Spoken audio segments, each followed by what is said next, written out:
So obviously you guys have Gonzaga coming up, and what do you remember about that game from last year? How vivid are the memories still from such an epic game? There's so many memories of the game.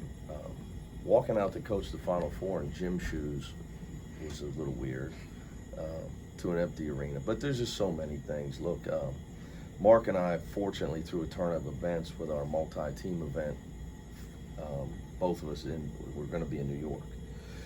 So it didn't go as the contract had stated. So we were able to make this happen. And there was a lot of work, months of work that went into making this happen. So again, when you coach at a school like UCLA, I think you got to try to play games that your players want, your fans want, and that your recruits want to see, hey, we're going to be in these types of games. So we were able to make this happen, and all the players are not the same. Obviously, we're not going to have Cody. They got guys running around the NBA now. But it should be fun. I'll give you guys a side note. People don't know this one. So Mark and I have played twice. He's got me both times in overtime. And both times in regulation, my team had the ball. A no-foul call in Maui that he would admit to by Robert Sacre against Yancey Gates. And then obviously, and I would tell you, Johnny, it was a charge. Great play by Timmy. So it's going down to the last play. So he's got me twice, so I would expect overtime Tuesday night, since every time we play it seems to happen. It's almost like you have a memory like an elephant. When people forget things, they come to you, if you know what I mean. But I'd like you to talk about this year, Coach, Yep. and with the great expectations and how you are keeping everything under control with all the outside noise talking about what you did last year and what is expected this year. Yeah, I think it's a great question, Jim. Probably my biggest challenge with these guys, a couple things. One, making sure they're not bored. When you have a team, it was my first Final Four. So, there's so much that excitement. It's such an awesome experience to get to that stage and play well in the NCAA tournament. To tell our guys, okay, well, we have to play the regular season. We can't just fast forward and try to do it all over again in March. And holding their attention because they're all back. It's not like we're a new team. We do have a few new players. So that's a challenge of mine, keeping it interesting for these guys. We've tried to do that. We're not the same team. We're a much faster paced offensive team. We're a deeper team with Miles Johnson and Peyton Watson. And then as you talk, alluding to the noise, well, the noise is always there. Nowadays in sports, everybody, if you win 2 in a row, you're on a roll. If you lose 2 in a row, you're on the hot seat. Experience tells you that, peaks and valleys are for fans and the media, and, getting better development and calm and hard work is for coaches and teams. So, we're going to go through some, but, we're already dealt with it. We've lost Will for the year. Mac Etienne's out for the year. And Cody's not with us right now. So we've had our share of some, valleys already with some injuries. So, but that is my challenge. Got to keep the guys engaged and making sure we're trying to make progress and improve. And I want them to enjoy it along the way. When the bump in the road does hit, that's when you'll be tested the most. But that bump is coming. Oh, it's always coming. It's coming for every team. It's already come for us in losing players to injuries. But the hardest bumps are in the form of adversity or when you lose. Because that's when. But that's when you're really tested. But these guys have been through that. So, our challenge is, can we be as focused as we were when people wrote us off? See, when people wrote us off was when we were at our best last year. Even though we won 5 in a row in the NCAA tournament, nobody gave us any chance against a lot of those teams from the first game to the last game. So that we had a mental edge, I think, in that. We had their attention. The guys understood our attention to detail was very elite, and that's why we were able to keep winning. So my challenge is, how do we have that attention to detail when everybody's telling our guys how good they are? Do they really feel they need to have the attention to detail, even though I'm telling them that? So that's the hard part of coaching right there. So we'll see, but that's why you schedule Villanova. you know, we could see that we're not a well-oiled juggernaut yet. They took us to overtime. Although they're a great team, but it was a home game. We could have played a lot better. So, and then you get into an event like this with a Gonzaga. Marquette's already, we're on the road against Marquette. They've already beaten, who they beat at home? Who'd they beat at home? Illinois. They beat Illinois at home. They won yesterday, I saw, down in Charleston. So, but we got to play Bellarmine first, guys. So. That's all. How difficult is it, Coach, to remain in the present when your future looks so bright with these young guys, like players of the year in high school, are coming Oh here? yeah, well, our recruiting class, when those guys, Dylan, Amari, and Adem, when they signed, I told them I was going to get a flight for them that night about 8 o'clock. Get them here. Let's get started. So, those are all guys that can help you right away. So that's life at UCLA, though. One thing about being the coach here, Steve went through it, Ben went through it. In the modern times, you win, you have really good players, you're probably going to lose some or most to the NBA. So you're going to have to recruit. You're going to have to recruit. You're going to have to replace guys. You're going to have to keep the covered stock because life at UCLA, when you put these 4 letters on, all you got to do is look around the NBA. You got the Chicago Bulls with the UCLA backcourt, best record in the East.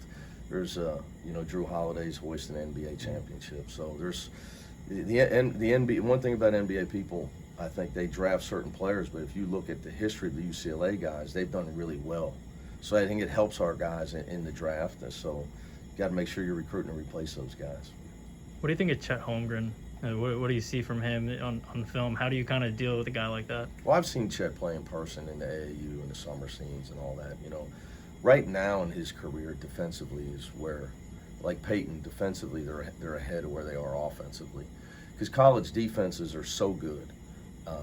Guys are so well coached. Juniors, seniors, super seniors, and this year is the oldest year ever in college basketball. So it's really hard on a freshman this year. I'd say exponentially harder than any other year due to the pandemic, the super senior stuff, the new transfer rules. There's so many older players playing. Most transfers would be sitting, so you'd have to play a young guy. Now the young guys are sitting all over America, and all the transfers are playing. So it's very, very hard on guys like Chet and Peyton. But defensively, they're ahead of where they are on the offensive end, I would say. And, I don't know what his wingspan is, but I've seen Chet in person. I mean, he looks like he can touch a rim without jumping. So, I think that's where he'll help, because Drew Timmy's such an elite offensive player that, Chet can protect the rim for them on defense. Probably something they didn't have last year. Coach, you've been critical of the defense, but looking at the film from the last game, and maybe in practice, what has gotten better? What is something that you can maybe look at and say, okay, that's going to be that'll be good in maybe a few weeks, for a couple more practices? Well, I think it's an adjustment for us. Even though Miles can block shots, we've only played 3 minutes of basketball without Cody, and he's been an anchor for us for a long time. He allows us to do different things with our defensive rotations that we can't do with Miles.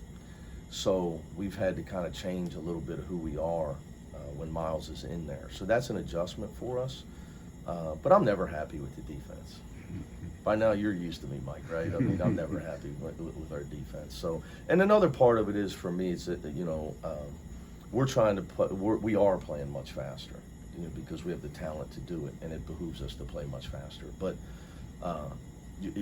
you're not going to be able to sit there and grind teams down and hold a team to 45 points. With us, it's almost, Villanova held us to 67. I wasn't happy with that. I think we're a team like that. We should be able to get 80 or more every game. So we're not going to, and when we're playing as fast as we are, I don't know if we're going to be able to be the teams that, in the past of like Mick Cronin coach teams, that type of defense. But it's all points per possession more than total points. It's just you can't give up layups. You give up layups, or you lose shooters. So for me, it's more scouting report or egregious stuff, more than numbers, where we show our guys film, because that'll get you beat. You play real teams. You can't give them easy baskets, because they're not going to give them to you. Villanova's just not going to give them to you, so you can't give them to them. Coach, can you talk about Bellarmine a little bit more?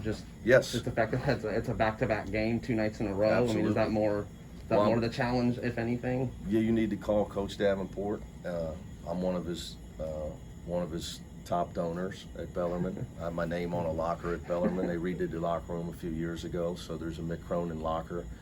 I don't know. He sent me my picture this year. I don't know who my player is. It's got my locker. So he's one of my best friends in coaching. One of the best offensive coaches in the world, not just college basketball, in the world. The way they pass and move without the ball. It's a sight to see. I've always played them just to make my teams get better in exhibition games at Cincinnati. They had St. Mary's in a 1-point game with a few minutes left the other night. You know, these teams that have to play these bye games, it's tough now. You know, Purdue's top 5 in the country, in my opinion. They open on the road there. That's brutal. Had to play my old team, Murray State. Good luck trying to win at Murray State. Most people don't know how hard that is. They got another great team again, by the way. So it's up to my racers. So, yeah, but anyway, anything that has to do with effort, coaching, hustle, Bellarmine's elite at. You know, if they lose a game, it's just that the other team has so much more talent that they can't overcome it. But Coach Davenport's one of the best ever.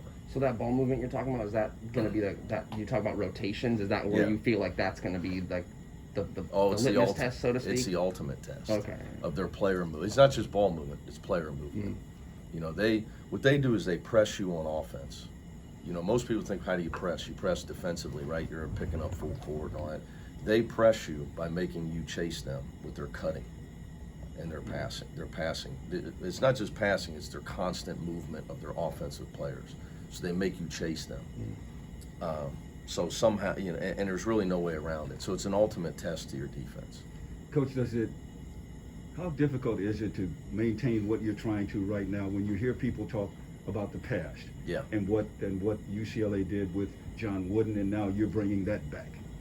Well, I think look, when you come to jobs like that I've come into, so I think one of the things, Jim, that helps me here is that I did replace Bob Huggins. And in Cincinnati, he's the equivalent of Coach Wooden. He's the all-time winningest coach. The program was marred in the terrible times in the 80s. And, you know, he came in and for 17 years, I mean, he became a cult folk hero in the city. And I had to replace that.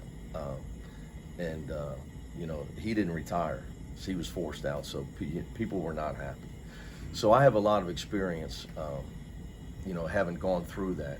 And, you know, what you have to do, first of all, it has to be authentic. So my reverence for Coach Huggins and the way he did things is real and always will be. I think he's got 902 wins now, by the way. He's 5th all time, so congratulations to him. And he shaved, so he looks better. But, you know, my reverence for Coach Wooden is real. You know, it's authentic and what he accomplished here. So for me, you know, any reference to our glory days is like, you know, it just reminds me of what a cool job I have to be here. I don't look at it like, you know, it's a burden, because it's just not realistic. You know, those days are over. I mean, we've only had one back-to-back champion in 50 years, you know, since UCLA, I think, right? Florida. So I mean, you know, it's those days are over. But I think the days that are back, hopefully, are UCLA among the elite basketball programs in the country, and that's what I'm here for. But you know, I love all the references to Coach Wooden. I'm friends. You know, some of my biggest supporters since I've been here are a lot of his former players. You know, because the young guys are running around, they got families, and they're, you know, in their 30s and 40s. But you know, Mike Warren, Andy Hill, Bill Walton, Kareem's been awesome. You know, Lucius, Jamal Wilkes, like those guys have just been unbelievable for me behind the scenes. You know, like I can't tell you how supportive those guys have been for me. One more question. Do you have an update on Mac's diagnosis? Yeah, he's out for the year. Okay. So Is it ACL? yeah, Okay. they confirmed it. Was it Tuesday? Yeah, he had a surgery Tuesday. Okay. So unfortunate for him, but you know, the last year didn't count for him, so he still got 5 to play 4. So you know, he and Will sometimes in lives, they don't want to hear it now, but sometimes, you know, the tough things that happen to you in life are a blessing. So hopefully it'll help them both in the long run with their development. I had one quick little. Did you know about Michael Buffer before? Did you know that? Yeah, I was curious yeah, about that. I thought it was awesome. Yeah, yeah. Oh, it was. I'm a boxing guy, so Okay, you know, okay. there's very few good fights anymore. So I used to go to all the Pacquiao, Mayweather Okay. stuff. I So was just curious about that. yeah, Okay. I thought it was really cool. It was okay. Yeah. So, and I didn't know how they got him here. Does he live here? Maybe no.